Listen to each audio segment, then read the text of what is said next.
ಅಣ್ಣ 101 ರೂಪಾಯಿ ಅದು ಬಸವೇಶ್ವರ್ನು ಸಪ್ಲಮ್ಮನ್ಕ ಸಲ್ಬೇಕದು. ಯಾಕಂತಂದ್ರೆ ಎಲ್ರು ಕೆಲವ್ರೆಲ್ಲ ಎಷ್ಟೆಷ್ಟೋ ಇಕ್ ಮಾಡ್ತಾರ, ಅದು ಅವ್ರಿಗೆ ಬಿಟ್ಟಿದ್ದು. 101 ರೂಪಾಯಿ ಯಾಕಂತಾರ, ನಾನು ಎಲ್ಲೇ ಹೋಗ್ಲಿ ಎಲ್ಲಡಿಕೆನಾಗ ಇಕ್ಕಿ ಕರೆದ್ರೆ ಓರಿಗಳು ಹೋಗಿ ಮೆರವಣಿಗೆ ಮಾಡ್ಕೊಡೋದು. ನಾನು ಇವತ್ತು ಹಳೆ ಕಾಲದ ಪದ್ಧತಿ ನಾನು ಬಿಟ್ಟಿಲ್ಲ. ಇವತ್ತು ಇಲ್ಲಿ ಜಾಗ ಉಳಿಸ್ಕೊಂಡಿರೋ ಜಾಗನೂ ಏನಕ್ಕಂತ ಎದ್ದು ಬಂದಿದ ತಕ್ಷಣ ನಾನು ದನ ನೋಡ್ಬೇಕು. ನಾನು ಇದ್ರು ದನ ಕರುಗಳಿಂದ ಬೆಳೆದವನು. ನಮ್ಮ ಹಿರಿಕರು ಹಾಕೊಟ್ಟಿರೋ ಬುನಾದಿಯಿಂದಾನೇ ನಾನು ಇವತ್ತು ಮುಂದಕ್ಕೆ ಬಂದಿರೋದು, ಇವತ್ತು ಬಸವೇಶ್ವರ ಸೇವೆ ಮಾಡಿರೋದಕ್ಕಿರೋದು. ಅದು ಎಂಟ್ರಿ ಫೀಸ್ ಅನ್ನೋದಕ್ಕನ ಒಂದು ರೇಸ್ಕ ಅವ್ರು ಬಂದು ಸಲ್ಸ್ತಕ್ಕಂಥ ಮರ್ಯಾದೆ ಅದು. ಅದು ಎಲ್ಲಡಿಕೆನಾಗ 101 ರೂಪಾಯಿ ಕೊಡ್ತಾರೆ. ಆ 101 ರೂಪಾಯಿನೂ ನನ್ನ ಮನೆಗೆ ಬರಲ್ಲ. ಆ ಬಸವೇಶ್ವರನಕ್ಕೆ ಅರ್ಧ, ಗೌಡಗೆರೆ ಬಸಪ್ಪನಕ ಅರ್ಧ, ಇನ್ನ ಅರ್ಧ ತೊರ್ನಹಳ್ಳಿ ಸಪ್ಲಮ್ಮನ್ಕ, ದೊಡ್ಡ ಸಪ್ಲಮ್ಮನ್ಕ ಅರ್ಧ ಅಲ್ಲೇನೇನೆ ಇರ್ತದೆ. ಅದನ್ನೇನು ನಾವು ಮುಟ್ಟಲ್ಲ. ಸಪ್ಲಮ್ಮನ್ಕೊಂದು ಕರಿ ಮರಿ ಕೊಡ್ತೀರಿ. ಬಸವೇಶ್ವರನಕ ಕಾಲ್ ಕಾಡ್ಗಗಳು ಬೆಳ್ಳಿವು ಕೊಡ್ತೀವಿ. ಬಿಗ್ ಬಾಸ್ ಮನೆ ಇರ್ಬೇಕಾದ್ರೆ ಸ್ವಾಮೀಜಿ ಹೊರಗೆ ಬಂದು ನಿಮ್ಮ ಟ್ಯಾಟೂ ಬಗ್ಗೆ ಮಾತಾಡಿದ್ರು. ಏನಾದ್ರು ಟ್ಯಾಟೂ ರಿಮೂವ್ ಮಾಡಿಸೋ ಪ್ಲಾನ್ ಇದೆಯಾ? ಇಲ್ಲಿಂದ ಪ್ರಾಬ್ಲಮ್ ಶುರುವಾಗಿದೆ ನಿಮಗೆ ಅಂತ ಹೇಳಿದ್ರು.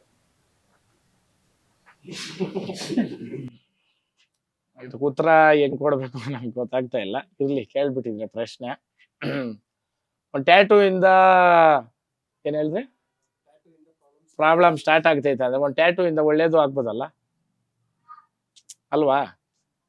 ಉತ್ತರ ಸಿಕ್ತು ಅನ್ಕೊಂತೀನಿ. ಅಯ್ಯೋ ಮೇಡಮ್ ನೋಡ್ರಿ, ಇಲ್ಲೇ ಐತೆ. ಇದ ನಿಜಾನ ಏನೋ ಐತೆ. ಆಕ್ಚುಲಿ ಇದು ಒಂದು ಓರಿ ಆದ್ಬಿಟ್ಟಿದ್ದು. ಅಂದ್ರೆ ಮೇಯಿಸ್ಬೇಕಾದ್ರೆ ಸಾಮಾನ್ಯವಾಗಿ ಓರಿ ಆಗ್ಲಿ ನಾಯಿ ಆಗ್ಲಿ ತನ್ನ ಓನರ್ ಜೊತೆ ಇರ್ಬೇಕಾದ್ರೆ ಪ್ರೈವೇಸಿಯಿಂದ ಇರುತ್ತೆ.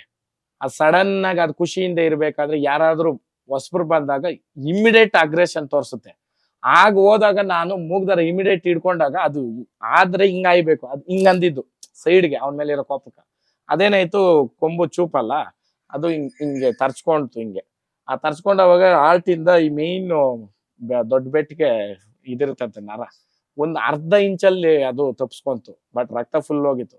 ಅವ್ರ ಡಾಕ್ಟರ್ ಎಲ್ರು ಅದೇನಾದ್ರು ಕಟ್ಟಾಗ್ಬಿಟ್ಟಿದ್ರೆ ಕಷ್ಟ ಅಂತ. ಅವಾಗ ನಮ್ಮ ಮನೆಯಲ್ಲಿರೋರು, ನಮ್ಮ ಸಂಬಂಧಿಕರು ದೊಡ್ಡ ಸಭೆ ನಮ್ಮ ಮನೆಯಲ್ಲಿ, ಇನ್ನು ಓರಿಗಳು ನಿನ್ಗೆ ಬೇಕಾಗಿಲ್ಲ, ಬಿಟ್ಬಿಡ್ಬೇಕು ಅಂತ. ಇದೆಲ್ಲ ನಡೆದು ಒಂದು 7-8-10 ವರ್ಷನೇ ಆಯ್ತು ಅಂತ ತಿಳ್ಕೊಳ್ರಿ.